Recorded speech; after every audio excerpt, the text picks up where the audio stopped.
कहना है कि kinetic energy of a freely falling object on reaching the ground is nothing but transformation of its initial potential energy. Okay, so इसे हम diagram से समझते हैं कि कोई एक ऑब्जेक्ट है जो कि किसी हाइट h पे है, उसके पास उस समय जो रहेगी पोटेंशियल एनर्जी रहेगी, और जैसे वो नीचे आ जाता है तब उसके पास रहेगी काइनेटिक एनर्जी. तो हमें कुछ नहीं, हमें सिर्फ प्रूव करना है कि U is equals to K. Okay, जब वो नीचे आता है तब उसकी पोटेंशियल एनर्जी ही काइनेटिक एनर्जी में कन्वर्ट हुई है. This we need to prove. तो हमें बताना चाहिए कि U क्या होता है. It is mgh. Kinetic energy होता है हाफ mv². ओके, तो हमें यही प्रूव करना है कि mgh is getting converted into half mv².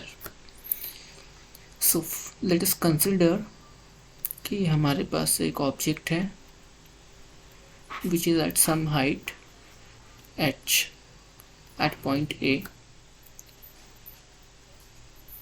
Then it is reaching to point B. Okay, ये point B पे पहुंच गया है. Now at point A it is having initial velocity that is small u as 0.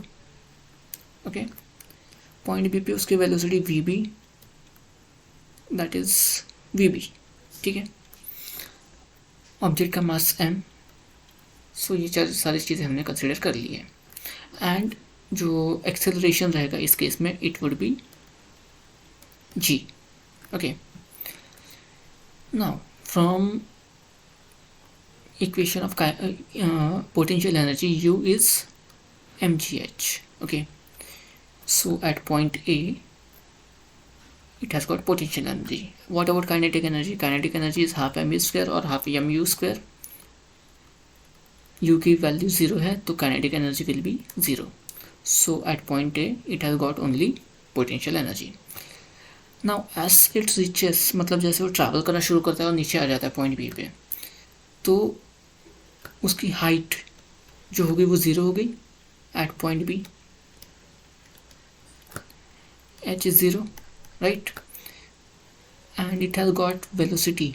उसकी vb जो हो गई वो it has got some value, वो हो गई vb, राइट. फ्रॉम मोशन का third equation that is v² equal to u² plus 2as. as is nothing but distance travelled.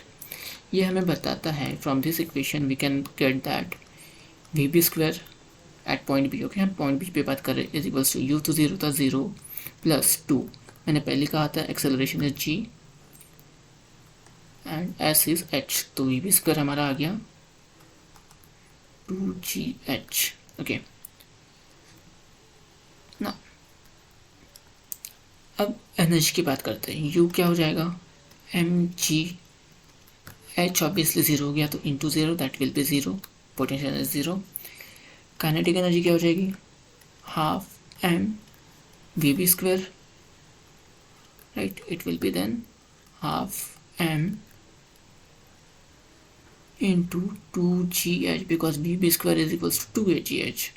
तो 2 से 2 कटेगा and we will get kinetic energy as mgh.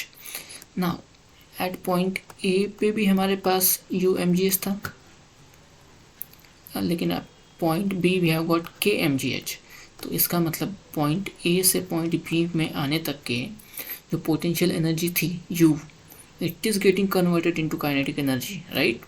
So this is we needed to prove, that is u is equals to k, जो कि है mgh के बराबर. So this is how we have proven कि kinetic energy में ही potential energy convert हुई है, और at the kinetic energy of a freely falling object on reaching the ground is transformed into its initial potential energy. That's